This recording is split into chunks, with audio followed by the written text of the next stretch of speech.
दोस्तों, स्वागत है आपका हमारे चैनल आर के वर्मा में। और आज हम आपको अकबर और बीरबल की 5 ऐसी नई नई मजेदार कहानी सुनेंगे जो आपने अभी तक नहीं सुनी होगी। कहानी बहुत मजेदार है, आखिरी तक जरूर सुने। शुरू करते हैं। दोस्तों, एक दिन रात्रि समय बीरबल किसी कार्यवश नगर से बाहर दूसरे ग्राम को जा रहा था। थोड़ी दूर जाने के बाद उसे एक झोपड़ा दिखाई पड़ा। उस झोपड़े से किसी के रोने की आवाज आ रही थी। अर्धरात्रि के समय फूट दो कर रोने का शब्द सुन बीरबल से न रहा गया। वह झोपड़े के पास जा पहुंचा। दरवाजा बंद था। बीरबल ने आवाज देकर कई बार पुकारा, भाई। अभी इस झोपड़े में कौन आदमी रो रहा था? उस झोपड़े से एक बुढ़ा मनुष्य बाहर निकला और लड़खड़ाते हुए बोला, आपको रोने वाले से क्या गरज पड़ी है? मैं ही रो रहा था। बीरबल उसे अंधेरे में देखकर भली भांति पहचान न सका। वह एक बूढ़ा पुरुष जान पड़ता था। उसके शरीर के चमड़े भूल गए थे। कमर झुककर धनुधा कार हो रही थी। बीरबल ने आग्रहपूर्वक उससे ऐसी रात्रि में रोने का कारण पूछा। तब बुड्ढा बोला, भला आपसे रोने का कारण बतलाने से मुझे क्या लाभ होगा? नाहक एक अपरिचित आदमी के सामने दुखड़ा रोकर अपनी अमर्यादा क्यों कराऊं? बीरबल ने उसकी सहायता करने का वचन दिया। तब वह बुड्ढा बोला, अच्छा, यदि आप सुनना ही चाहते हैं तो सुने।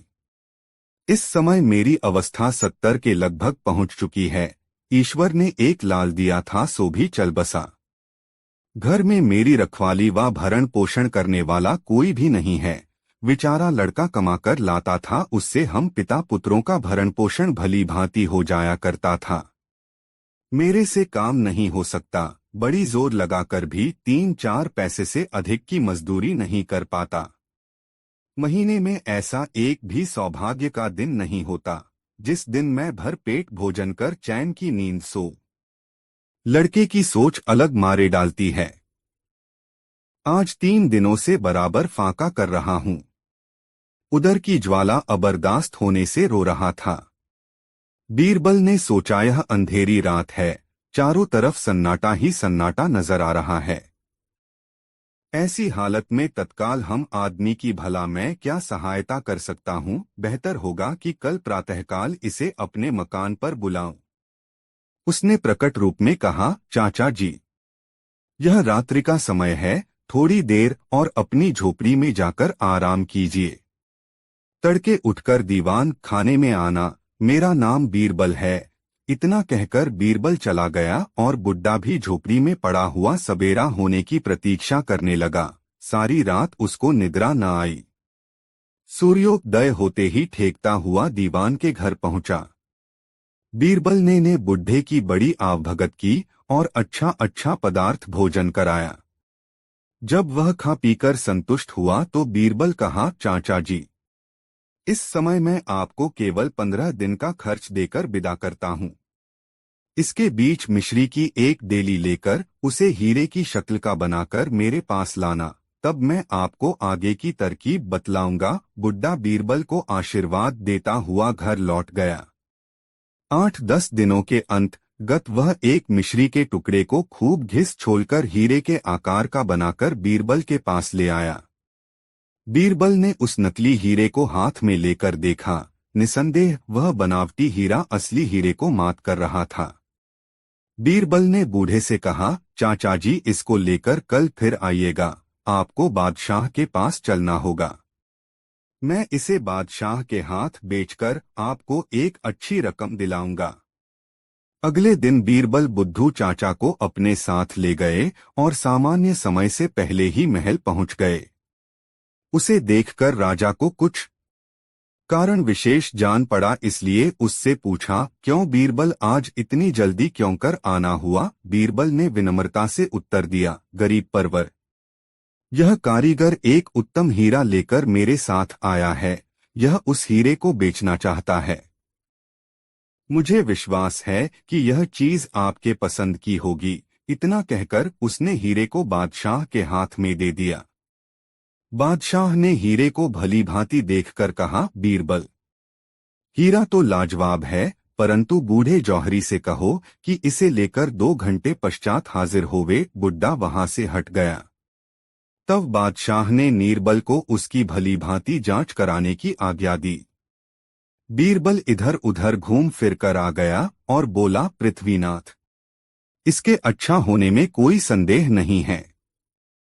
हीरे को आप अपने पास रखें। बीरबल के इस उत्तर से बादशाह को संतोष हुआ और फिर बोला, हीरे को खरीदने से पहले और जांच करा लो। बीरबल बोला, पृथ्वीनाथ, इस समय हीरे को अपने मुख में रख लीजिए, फिर जांच होती रहेगी। बादशाह ने हीर को मुख में छिपा लिया। बादशाह की आज्ञानुसार बूढ़े चाचा के आने का समय हुआ और वे ठेकते 2 दरबार में पुनः हाजिर हुए। उसे देख बीरबल ने बादशाह से कहा, गरीब परवर, देखिए वह हीरे वाला वृद्ध भी आन पहुंचा। उसे अब क्या कहकर उत्तर देना होगा। बादशाह ने बीरबल की तरफ देखकर पूछा, क्यों बीरबल, वह हीरा तो मैंने तुम्ही को दिया था न। बीरबल ने साफ इनकार कर दिया और बोला, पृथ्वीनाथ, उसे तो आपने अपने पास ही रख लिया था। बादशाह को भी बीरबल की बात सच्ची जान पड़ी। खबर नहीं कि आखिरस उसे रखा किस जगह।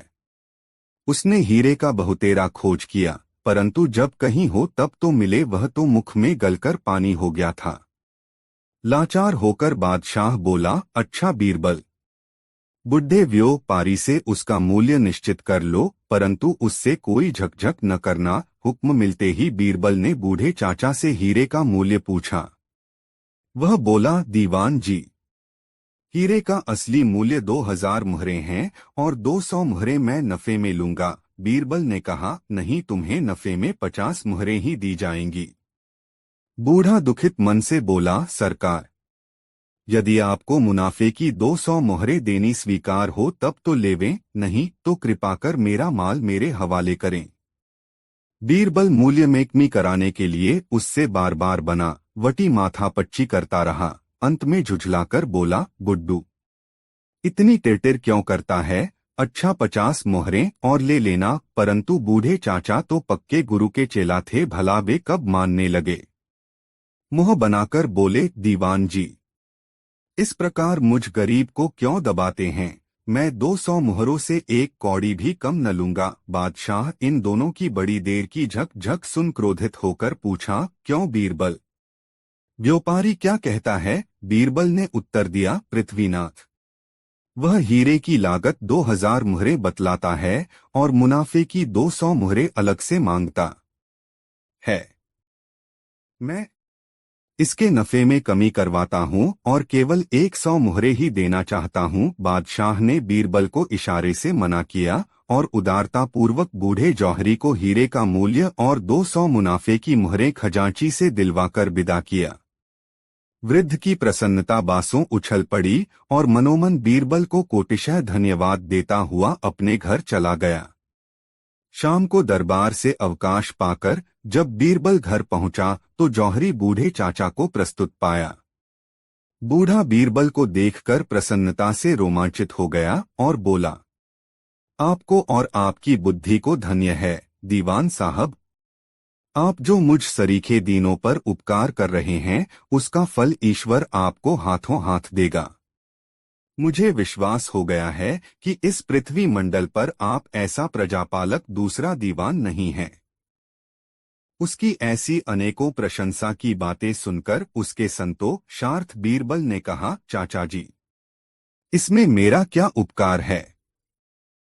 यह सब आपको आपकी बुद्धिमानी का प्रतिफल मिला है। बुढ़ा इस पर आवाक हो गया और कोटि कोटि आशीर्वाद देता हुआ अपने घर चला गया। दोस्तों, वीडियो को लाइक जरूर कर दे और वीडियो को एक छोटा सा लाइक जरूर कर दे। दोस्तों, एक दिन बादशाह बीरबल के साथ बाग में बैठा हुआ गपाष्ठक कर रहा था। गर्मी का दिन था। प्रातःकाल की मंद मंद हवा बह रही थी। बादशाह और दीवान गर्मी की पोशाक पहने हुए थे। उस सुहावने समय में वे बड़े खुश मालूम होते थे। उनके बातों की लड़ी टूटती ही न थी। प्रसंग चलते 2 बनियों का जिक्र आया। बादशाह ने बीरबल से पूछा, बीरबल, क्या यह सच है लोग अक्सर बनियों को चतुर माँ के बेटे क्यों कहते हैं? बीरबल ने उत्तर दिया, पृथ्वीनाथ। सचमुच बनिए ऐसे ही पाए जाते हैं। बादशाह ने कहा, अच्छी बात है, परंतु इसका प्रमाण देकर मेरी शंका निवारण करो। बीरबल ने तुरंत एक सिपाही के द्वारा थोड़ी सी मूंग की फुरमाइश कर बाजार से 4 बनियों को बुलवाया। दीवान का संदेशा मिलते ही बनिए मूंग के नमूने सहित तुरंत हाजिर हुए। बीरबल ने पूछा, साहजी इस अन्न का क्या नाम है? बनिए विचार में पड़ गए और मन में सोचा कि यह अन्न एक प्रसिद्ध खाद्य है और इसका नाम भी किसी से छिपा नहीं है, कारण कि परमात्मा ने इसकी उपज भी अच्छी दी है। इसके अंदर कोई भेद की बात जरूर है, नहीं तो बादशाह इसका नाम मुझसे क्यों पूछता? उत्तर भी सोच समझकर देना चाहिए। चारों बनियों ने मिलकर एक मत किया। उन्होंने सोचा कि यदि मूंग को मूंग ही बतलाया जाए तो बादशाह इससे प्रसन्न नहीं होने का, तब आखिर ऐसा कौन सा नाम बल्लावे कि बादशाह की प्रसन्नता हो। अभी इनका मिसकाउट चल ही रहा था कि इसी बीच बादशाह ने फिर पूछा, क्यों साहजी, आप लोग अभी तक क्या सोच रहे हैं? इसका नाम क्यों नहीं बतलाते? थोड़ी सी मूंग हाथ में उठाकर एक बनिए ने उत्तर दिया, पृथ्वीनाथ, यह तो मुझे उड़द जान पड़ती है। दूसरे ने कहा, यह मटर जान पड़ती है, परंतु मटर से छोटी है, इसका ठीक ठीक नाम स्मरण में नहीं आता। तीसरे ने कहा, यह मिर्च जान पड़ती है। उनकी ऐसी चौरंगी बातें सुनकर बादशाह ने कहा, तुम लोग मुझे खप्तुलवास जान पड़ते हो।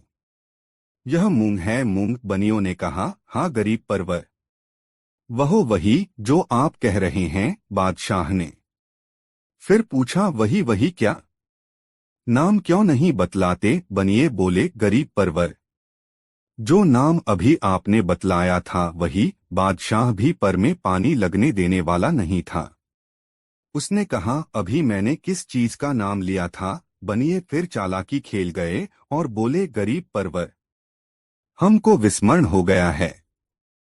बादशाह ने कहा, हाँ हाँ, मैंने मूंग का नाम बतलाया था। बनियों ने कहा, जी जी पृथ्वीनाथ वही। इतना होने पर भी बनियों ने मूंग का नाम अपनी जबान पर न लाए।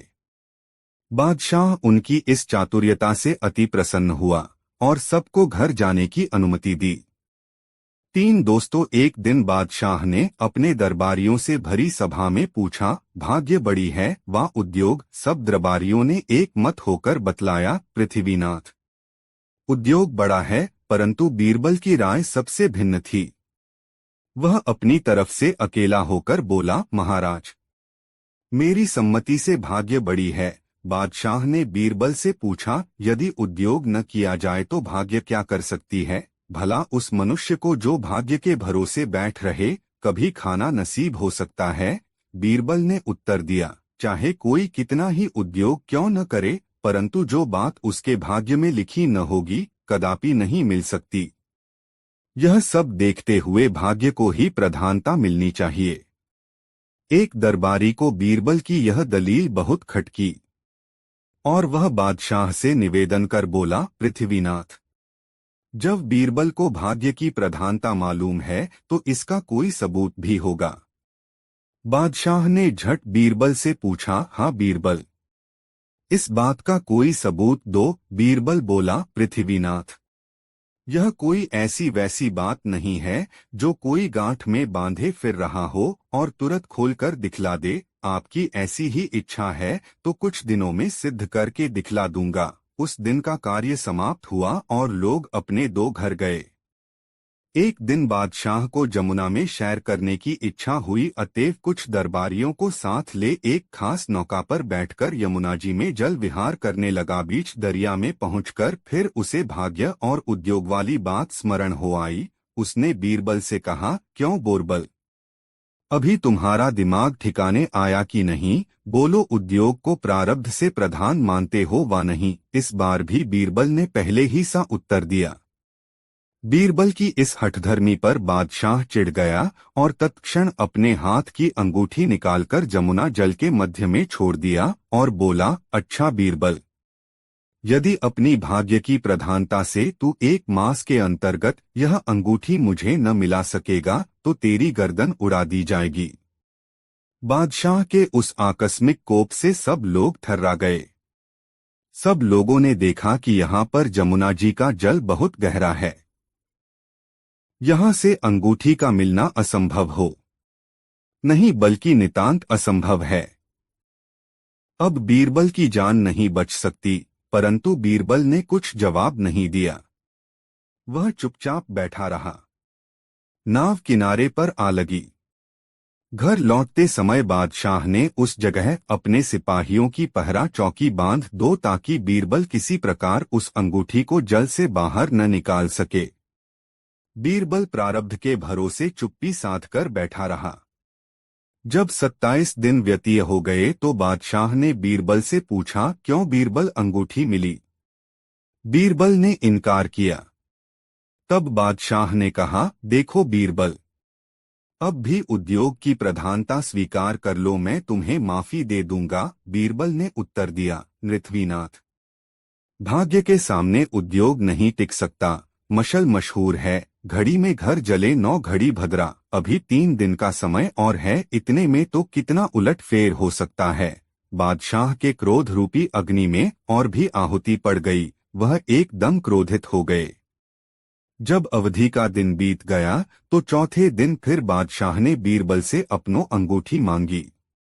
बीरबल ने कहा, पृथ्वीनाथ, मेरे भाग्य से अंगूठी नहीं मिली। बादशाह क्रोधित होकर बोला, तब मरने के लिए प्रस्तुत हो जाओ। बीरबल तो पहले से ही कमर कस चुका था। वह बादशाह के सामने निर्भय खड़ा हो गया। उसकी मुस्के कसकर बांध दी गई। बीरबल की दशा पर बादशाह को फिर तरस आ गई और बोले, बीरबल, अब भी मौका है, तुम उद्योग की प्रधानता स्वीकार कर लो, मैं तुम्हें माफ कर दूंगा। बीरबल ने उत्तर दिया, गरीब परवर, मरते को मारना अच्छा नहीं। आप तुरंत मुझे मारे जाने की आज्ञा दीजिए। बादशाह ने कहा, अच्छी बात है, तब तो आगे ही आ रहा है। बादशाह ने वधिक को बीरबल को फांसी घर ले जाने की आज्ञा दी। वह घर मकान के चौक के पास ही बना हुआ था। चीरबल की यह दशा देख समस्त प्रजा घबरा ठठी, क्योंकि बीरबल के समय में सबको रामराज्य था। न राजा का जुल्म प्रजा पर चलने पाता था और न प्रजा का राजा पर। सबके चेहरे घर मुरदनी छा गई। बीरबल के घर वाले भी चुपचाप मलिन मुख किए सब कार्यकलाप देख रहे थे। वे अब अपना धैर्य कायमन रख सके और सबके सब सुसक सुसक कर रोने लगे। बीरबल फांसी के तख्ते पर चढ़ाया गया। नियम के अनुसार वधिकों ने बीरबल से पूछा, आपकी अंतिम इच्छा क्या है? उसको पूरी करने के लिए 10 मिनट का समय और दिया जाता है।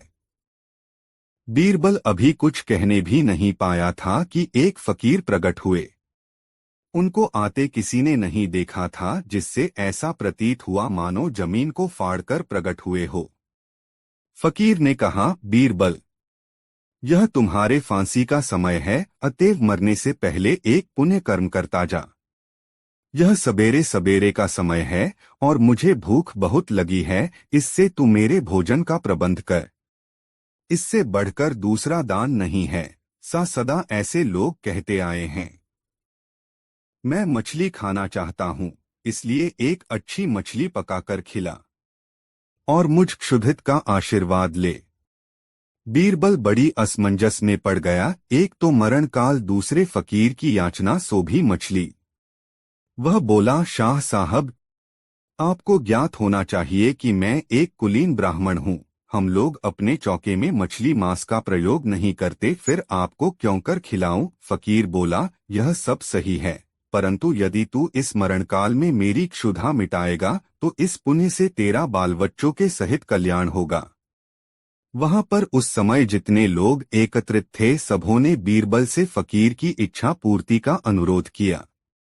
कुछ काल तो यो ही बातचीत में टल गया। अंत में मत विशेषता के कारण बीरबल को अपनी जिद छोड़नी पड़ी।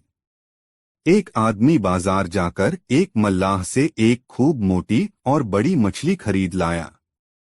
जब उस मछली को बीरबल छुरी लेकर चीरने बैठा तो उसके पेट में कोई ठोस चीज दिखाई पड़ी। उसका संपूर्ण पेट काटते ही बादशाह की वह जल में फेंकी हुई अंगूठी बाहर निकल आई। बादशाह अपनी खिड़की से गर्दन निकालकर बीरबल की फांसी का दृश्य देख रहा था। उसने देखा कि बीरबल एक मछली फाड़ रहा है, परंतु उसके और उस फकीर के अंतर्गत क्या क्या बातें हुई इसका उसे कुछ भी गम न था। बीरबल उस अंगूठी को हाथ में लेकर खड़ा हो गया और शाह साहब को देखने लगा। वे उसके खड़ा होने से पहले ही अंतर्ध्यान हो गए थे। बीरबल ने एकत्रित मंडली से कहा, आप लोगों की अनुमति प्राप्त कर मैं एक बार पुनः बादशाह से मिलना चाहता हूँ। कृपा कर मुझे फिर बादशाह के समीप ले चलें। उन लोगों ने मछली का पेट फाड़ते समय कुछ निकलते हुए अवश्य देखा था, पर क्या निकला सो कोई नहीं जानता था।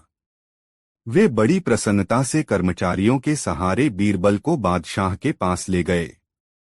बीरबल को अपने समीप आते हुए देखकर बादशाह ने अनुमान किया, हो न हो बीरबल डरकर अब उद्योग की प्रधानता स्वीकार करने के लिए मेरे पास आ रहा हो, परंतु अब मैं अपनी आज्ञा भंग न करूंगा।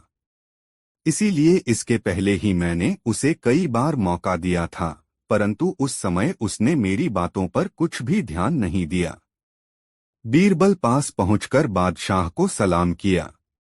तब बादशाह ने कहा, बीरबल, अब तुम्हारा प्रयास करना वृथा है। इस समय चाहे तुम उद्योग की प्रधानता मान भी लो, परंतु मैं अपनी आज्ञा रद्द नहीं करूंगा।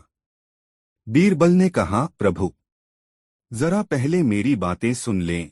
मैं उद्योग की प्रधानता मानने नहीं आया हूं। बादशाह ने कहा, अच्छा कहो। तब बीरबल बोला, आपकी अंगूठी देने आया हूं, इसे पहन लीजिए। बादशाह ने उसे हाथ में लेकर देखा तो सचमुच वही राजमुहर वाली अंगूठी थी। उन्हें बड़ा आश्चर्य हुआ, क्योंकि वे उसे जमुना के अगाध जल में फेंक आए थे। कई बार खूब उलट पलट कर देखा, जब उसके निस्वत कुछ संदेह न रहा तो बोले, बीरबल, यह अंगूठी कैसे प्राप्त हुई? बीरबल ने जवाब दिया, गरीब परवर, मेरा प्रारब्ध घसीट लाया है। तब उसके मिलने का सब किस्सा बीरबल ने बादशाह को सुनाया। बादशाह बीरबल से बहुत प्रसन्न हुए और 10,000 मुहरें, एक सुंदर वस्त्र तथा कई वाहन पुरस्कार में दिए। उसके घर वालों को भी सुंदर 2 वस्त्र दिए गए। उपस्थित जनता के सहित बादशाह ने प्रसन्नता से प्रारब्ध की प्रबलता स्वीकार कर ली। दोस्तों, वीडियो को लाइक जरूर कर दे और चैनल को सब्सक्राइब जरूर कर ले। 4 दोस्तों, एक बार की बात है, दिल्ली नगर में एक अति दरिद्री मनुष्य रहता था। उसकी हालत बड़ी अबतर थी। यहाँ तक कि अन्न मिलता तो वस्त्र नहीं, और यदि वस्त्र मिलता तो अन्न का ही अभाव रहता। उस मनुष्य को एक 8 वर्ष की कन्या थी, जो रूप रंग में भली और शरीर की सुडौल थी। एक दिन एक दुष्ट मनुष्य उस कन्या से मिला और उसे कुछ प्रलोभन देकर बहकाया। जब वह बालिका छोटी बुद्धि के कारण उसके बहकावे में आ गई तो वह उसे एक रंडी के घर ले जाकर बेच दिया। वेश्या के घर जाकर कन्या को सब उपभोग की सामग्रियां आसानी से मिलने लगीं। खाने के लिए हर समय नया नया और स्वादिष्ट पदार्थ मिलता था। ऐसे सुख के उपभोग में पड़कर कन्या अपने पिता को एकदम भूल गई।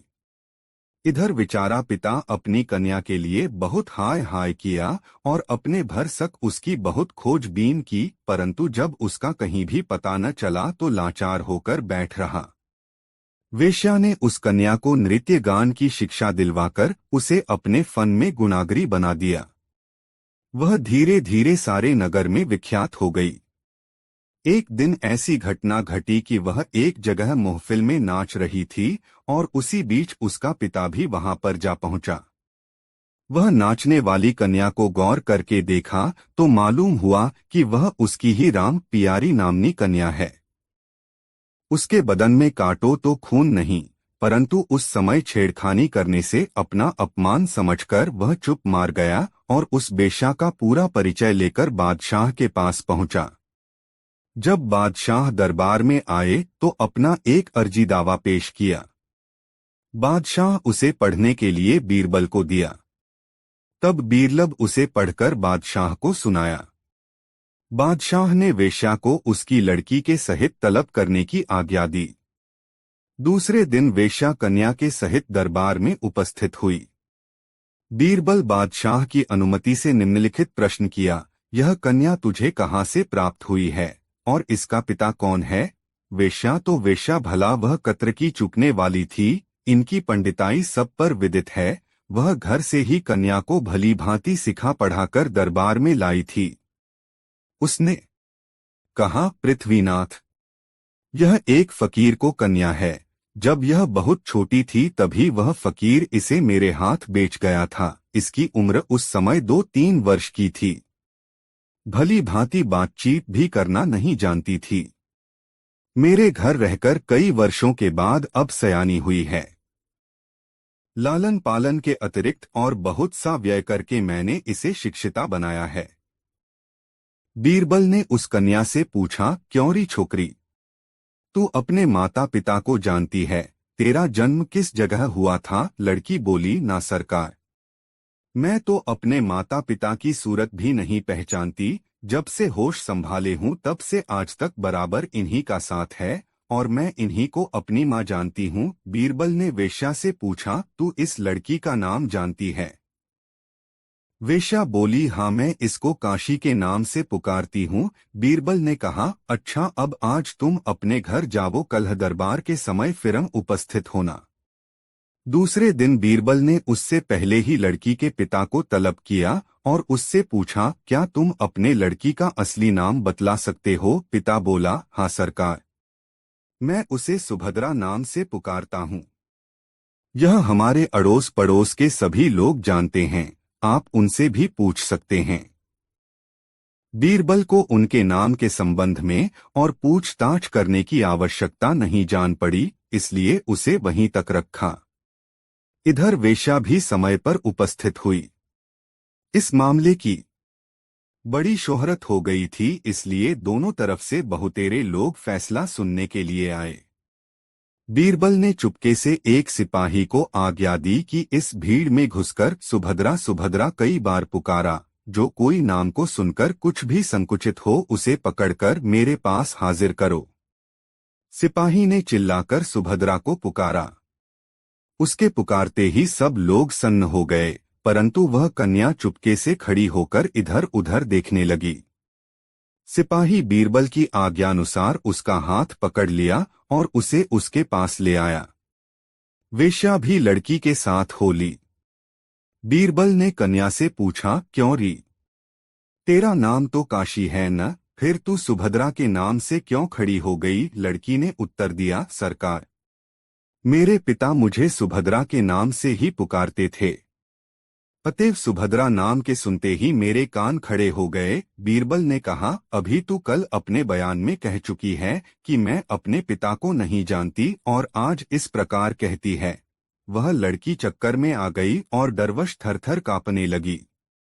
वेश्या बीच बीच में अपने वचन की पुष्टि के लिए बोलना चाहती थी, परंतु बीरबल ने उसको डांटकर रोक दिया। वे बोले, तू झूठी साबित हो चुको है क्योंकि तेरे बयानों में अंतर पड़ रहा है। मैं इस मिथ्या के बदले तुझे अभी दंड देता हूँ। यह कहकर बीरबल ने एक कर्मचारी से कुछ सांकेतिक भाषण किया। कर्मचारी आज्ञा पाते ही एक कोड़ा हाथ में लेकर सामने आया।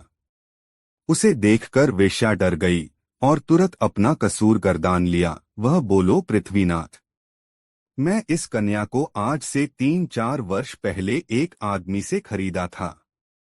वह आदमी मुझे झांसा पट्टी पढ़ा, इसके बदले में काफी धन हड़प ले गया है। आप मेरे अपराधों को क्षमा करें। लड़की का पिता बीरबल के इशारे से अपनी कन्या के पास खड़ा हो गया। बीरबल ने उस लड़की से पूछा, क्या तू इस आदमी को पहचानती है? क्या इसकी शक्ल तेरे पिता से मिलती है? लड़की को डर उत्पन्न हो गया। उसने सोचा कि अगर झूठ बोलती हूं तो बोरबल बीच सभा में कोड़े लगवावेगे, अतएव सच बोलना ही अच्छा है।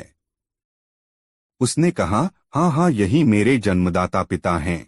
इतना कहकर वह अपने पिता के चरणों पर गिर पड़ी। पिता ने उसे उठाकर छाती से लगा लिया। बीरबल ने कहा, वेश्या, अब तेरे पास और कोई सफाई देने की बात नहीं रही, तू एक साथ ही 3 अपराधाधार में गिरफ्तार हुई है।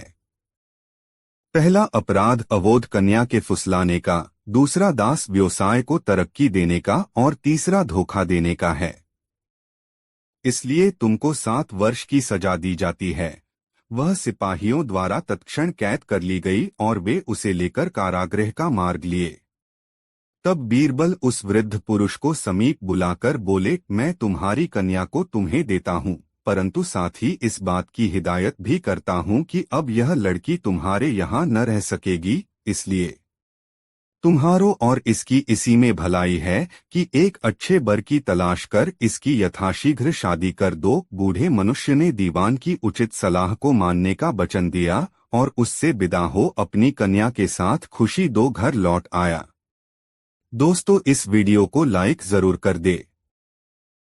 एक दिन बादशाह अकबर ने दरबार में आते ही दरबारियों से पूछा, किसी ने आज मेरी मूछें नोचने की जुर्रत की, उसे क्या सजा दी जानी चाहिए? दरबारियों में से किसी ने कहा उसे सूली पर लटका देना चाहिए, किसी ने कहा उसे फांसी दे देनी चाहिए, किसी ने कहा उसका गर्दन धड़ से तत्काल उड़ा देना चाहिए। बादशाह नाराज हुए। अंत में उन्होंने बीरबल से पूछा, बीरबल, तुमने कोई राय नहीं दी? जहां पनाह, खता माफ हो, इस गुनहगार को तो सजा के बजाय उपहार देना चाहिए, बीरबल ने जवाब दिया। बादशाह हौले से मुस्कराए और बोले, क्या मतलब? जहां पनाह, जो व्यक्ति आपकी मूछें नोचने की जुर्रत कर सकता है, वह आपके शहजादे के सिवा कोई और हो ही नहीं सकता जो आपकी गोद में खेलता है। गोद में खेलते खेलते उसने आज आपकी मूछें नोच ली होंगी।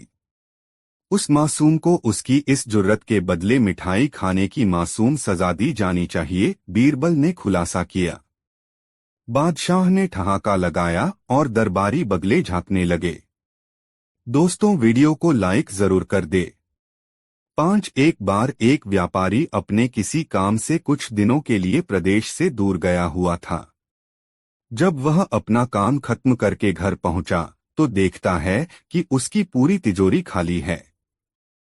उसकी मेहनत की सारी कमाई चोरी हो चुकी है। व्यापारी घबरा गया और उसने अपने घर के सारे नौकरों को बुलाया। व्यापारी के घर में कुल 5 नौकर थे। व्यापारी की एक आवाज पर सारे नौकर उसके सामने आकर खड़े हो गए। व्यापारी ने उनसे पूछा, तुम लोगों के होते हुए घर में इतनी बड़ी चोरी कैसे हो गई? जब चोर आकर मेरी पूरी तिजोरी साफ कर गया, उस समय कहाँ थे सब के सब? एक नौकर ने जवाब दिया, हमें नहीं पता ये चोरी कब हुई मालिक, हम सो रहे थे। उसकी यह बात सुनकर व्यापारी गुस्से से आग बबूला हो उठा और बोला, मुझे तो लगता है कि तुम 5 में से किसी एक ने ही चोरी की है। तुम्हारा हिसाब अब बादशाह अकबर ही करेंगे। यह कहता हुआ वो महल की ओर चल पड़ा। बादशाह अकबर अपने दरबार में बैठकर जनता की समस्या सुन रहे थे कि तभी व्यापारी वहां पहुंच गया। व्यापारी ने कहा, न्याय हुजूर, न्याय, मेरी समस्या को दूर करें। बादशाह ने पूछा, क्या हुआ? कौन हो तुम और क्या है तुम्हारी समस्या? व्यापारी बोला, मैं आप ही के राज्य में रहने वाला एक व्यापारी हूँ महाराज। एक जरूरी काम से कुछ दिनों के लिए प्रदेश से बाहर गया था। जब वापस आया तो मेरी सारी तिजोरी लुट चुकी थी। मैं बर्बाद हो गया, हुजूर, मेरी मदद करें। यह सुनकर बादशाह ने व्यापारी से कुछ सवाल पूछे, जैसे कितना सामान चोरी हुआ, क्या उसे किसी पर शक है आदि। सवालों के जवाब मिलने के बाद अकबर ने व्यापारी का मामला बीरबल को सौंप दिया और कहा कि असली चोर को पकड़ने में बीरबल उसकी मदद करेंगे। अगले दिन बीरबल व्यापारी के घर पहुंचे। उन्होंने सभी नौकरों को बुलाया और उनसे पूछा कि चोरी की रात वो सभी कहाँ थे। सभी ने कहा कि वो व्यापारी के घर में ही रहते हैं और उस रात भी व्यापारी के घर में ही सो रहे थे। बीरबल ने उनकी बात मान ली और कहा, आप सभी को परेशान होने की जरूरत नहीं है। मेरे हाथ में ये 5 जादुई लकड़ियां हैं। मैं आप सभी को एक एक लकड़ी दूंगा। जो भी चोर होगा उसकी लकड़ी आज रात 2 इंच लंबी हो जाएगी और चोर पकड़ा जाएगा। हम सभी कल यहीं मिलेंगे। यह कह बीरबल ने सबसे हाथ में एक एक लकड़ी पकड़ाई और वहां से चले गए। दिन ढल गया।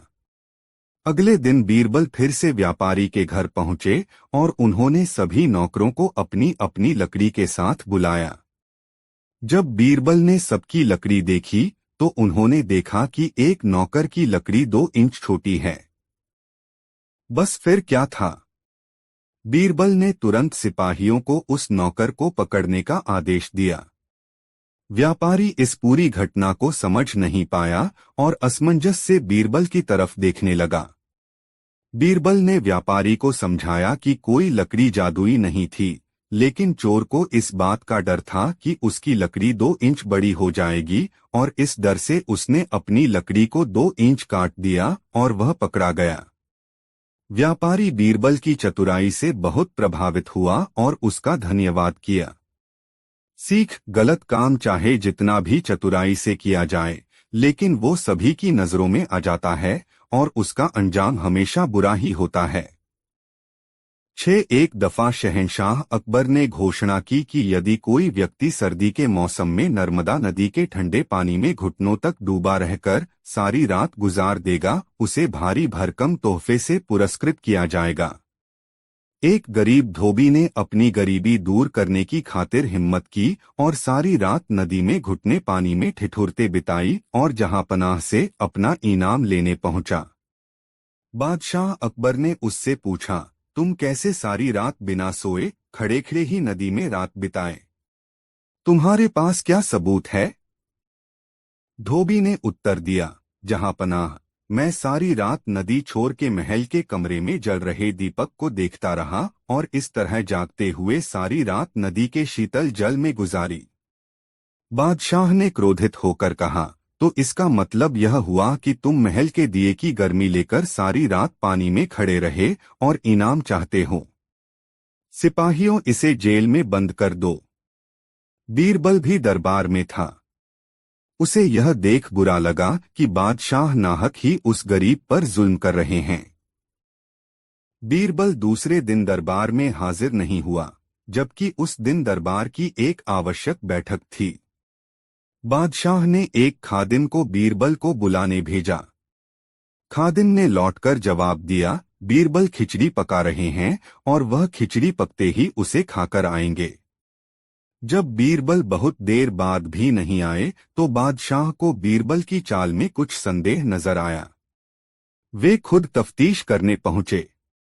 बादशाह ने देखा कि एक बहुत लंबे से डंडे पर एक घड़ा बांधकर उसे बहुत ऊंचा लटका दिया गया है और नीचे जरा सा आग जल रहा है। पास में बीरबल आराम से खटिए पर लेटे हुए हैं। बादशाह ने तमक्कर पूछा, यह क्या तमाशा है? क्या ऐसी भी खिचड़ी पकती है?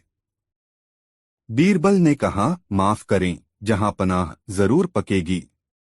वैसी ही पकेगी जैसी कि धोबी को महल के दिए की गर्मी मिली थी। बादशाह को बात समझ में आ गई। उन्होंने बीरबल को गले लगाया और धोबी को रिहा करने और उसे इनाम देने का हुक्म दिया। दोस्तों, वीडियो को लाइक जरूर कर दें और कमेंट में बताएं कहानी कैसी लगी। 5 एक दिन संध्या समय बादशाह बीरबल को साथ ले घोड़सवारी द्वारा हवा खाने के लिए महल से बाहर निकले। ये आपस में वार्तालाप करते हुए मध्य बाजार में जा पहुंचे। वहां सब प्रकार की वस्तुएं बिक रही थीं, परंतु इन्हें क्या प्रयोजन जो कहीं उतरकर कुछ सौदा खरीदते। इसी बीच बादशाह की दृष्टि एक वृद्धा स्त्री पर पड़ी। उसके हाथ में पुरानी म्यान से ढकी हुई एक तलवार लटक रही थी। उसकी तलवार देखते ही बादशाह के जी में आया कि अक्सर पुराने लोगों के पास अच्छी वस्तुएं निकल आती हैं। इसलिए इस वृद्धा की तलवार को देखना चाहिए। वह घोड़े की राश को बुढ़िया की तरफ मोड़ दिया। जब घोड़ा उसके समीप पहुंचा तो बादशाह ने उस वृद्धा से पूछा, यह तलवार लेकर तू शहर में क्यों खड़ी है? बुढ़िया ने दीनता भरी बाणी से कहा, गरीब परवर, मैं इसे बेचना चाहती हूँ। यह तलवार बहुत दिनों से मेरे घर में पड़ी हुई है। आज बड़ी गिरीवस्था को प्राप्त होकर और कोई दूसरा सामान न रहने पर इस बेचने की गरज से बाजार में लाई हूँ। बादशाह उससे तलवार मांग उसे म्यान से निकालकर देखने लगे। वह एकदल खराब हो गई थी। उस पर जंग का गहरा पर्दा पड़ गया था और उसकी घार भी कई जगह से टूट गई थी। बादशाह ने बुढ़िया की तलवार को ज्यों का त्यों लौटा दिया। वह उसको हाथ में लेकर बड़े गौर से देखने लगी। ऐसा मालूम होता था मानो उसकी तलवार बदल गई हो। इसको ऐसी भौचक सी हुई देखकर बादशाह ने पूछा, क्या बात है? तेरी तलवार बदल तो नहीं गई है? वह वृद्धा बोली, पृथ्वीनाथ, मैंने सुना था कि पारस के स्पर्श से लोहा सोना हो जाता है, परंतु यह हमारी लोहे की तलवार आपके पारस हाथों के स्पर्श से सोने की क्यों नहीं हुई? बस मैं यही देख रही हूँ। बादशाह वृद्धा के इस उत्तर से गदगद हो गए और उसको तलवार के बराबर सोना देने की आज्ञा दी। बीरबल अभी तक खड़े खड़े इनकी सब बातें सुन रहा था। बुढ़िया की बुद्धिमत्ता भरी बातें सुन और बादशाह की उदारता देखकर उसे बड़ा आनंद प्राप्त हुआ। दोनों सानंद घोड़ा बढ़ाते हुए नगर से बाहर निकले। दोस्तों, ऐसी और मजेदार कहानी सुनने के लिए हमारे चैनल आर के वर्मा को सब्सक्राइब जरूर कर ले और इस वीडियो को अपने दोस्तों को जरूर शेयर करें। वीडियो देखने के लिए धन्यवाद।